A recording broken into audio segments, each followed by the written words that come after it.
నేడే కవిత మహాధర్నా ఇందిరా పార్కు వద్ద తెలంగాణ జాగృతి ఆధ్వర్యంలో కేసీఆర్కు కాళేశ్వరం నోటీసులకు నిరసిస్తూ ధర్నా. కవిత కామెంట్స్తో బీఆర్ఎస్కు డ్యామేజ్గా భావిస్తున్న లీడర్లు.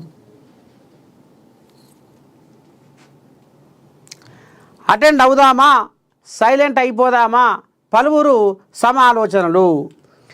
మాజీ సీఎం బీఆర్ఎస్ అధినేత కేసీఆర్కు కాళేశ్వరం కమిషన్ జారీ చేసిన నోటీసులను ఆ పార్టీ ఎమ్మెల్సీ కవిత తీవ్రంగా తప్పుబడుతున్నారు.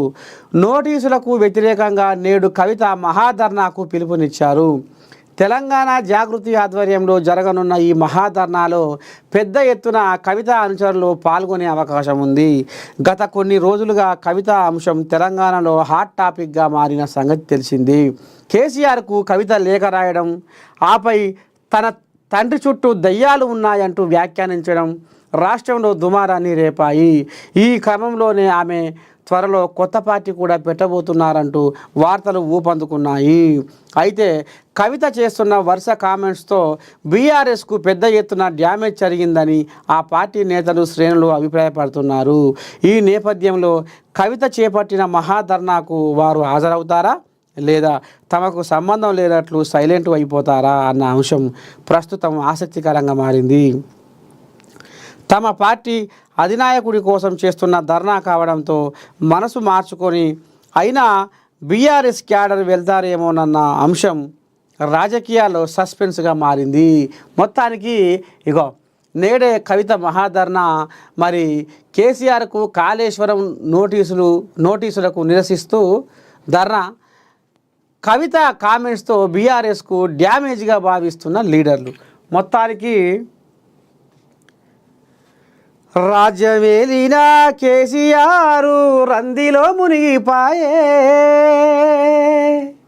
రాజ్యమేలిన కేసీఆర్ రందిలో మునిగిపాయే, కుటుంబ చిచ్చుతో పరువు ప్రతిష్ట గంగలో కలిసిపాయే, కుటుంబ చిచ్చుతో పరువు ప్రతిష్ట గంగలో కలిసిపాయే. కేటీఆర్ది ఎచ్చిడేశము, కవిత మధు పచ్చి మోసము, కేటీఆర్ది ఎచ్చిడేశము, కవిత మది పచ్చి మోసము, పుట్టడు దుఃఖంతో కేసీఆర్ బువ్వ ముడతలేడు ఉపవాసము, పుట్టడు దుఃఖంతో కేసీఆర్ బువ్వ ముడతలేడు ఉపవాసము. బిడ్డలు కానీ కొడుకుని కానీ ఏం సకదనం ఉంది పాపం పెద్ద మనిషి కేసీరావుకు. ఎర్రవల్లి బాయి కాడ పబ్బది పట్టిండు. రావో నారాయణ, ఎట చేయదు ఏం చేయదు, ఎటువంటి సంతానం ఇస్తావయ్యా నాకు దేవుడా శంకర భగవంత అని పబ్బది పడుతుండు ఎర్రవల్లి ఫామ్ హౌస్ కాడ బాయి కాడ. నడువంతరంగా బిడ్డ కాడెత్తేసి కడకు జరిగి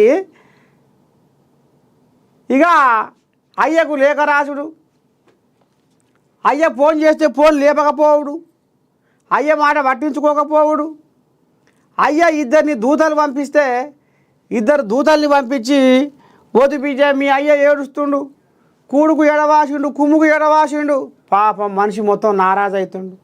రాజ్యం వెళ్ళిన కేసీరావు రందిలో మునిగిపోతుండు. బిడ్డ రా షెడ్డో పడో వచ్చి మీ అయ్యతో రెండు ముచ్చట్లు మాట్లాడు, అట్టనన్న జీవి తామున పడుతుందో ఏమో.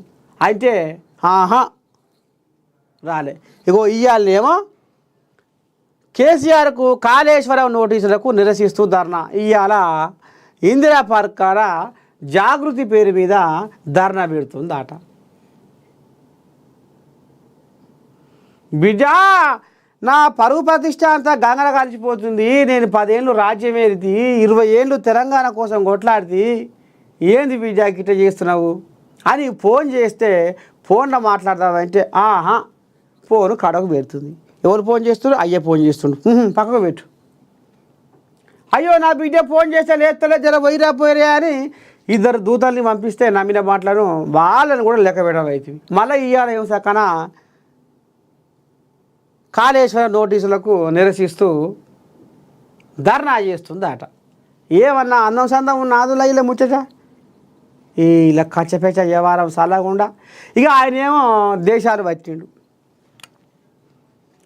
ఇక్కడ జూన్ 2 నాడు తెలంగాణ పుట్టినరోజు పండుగ బ్రహ్మాండంగా అంగరంగ వైభవంగా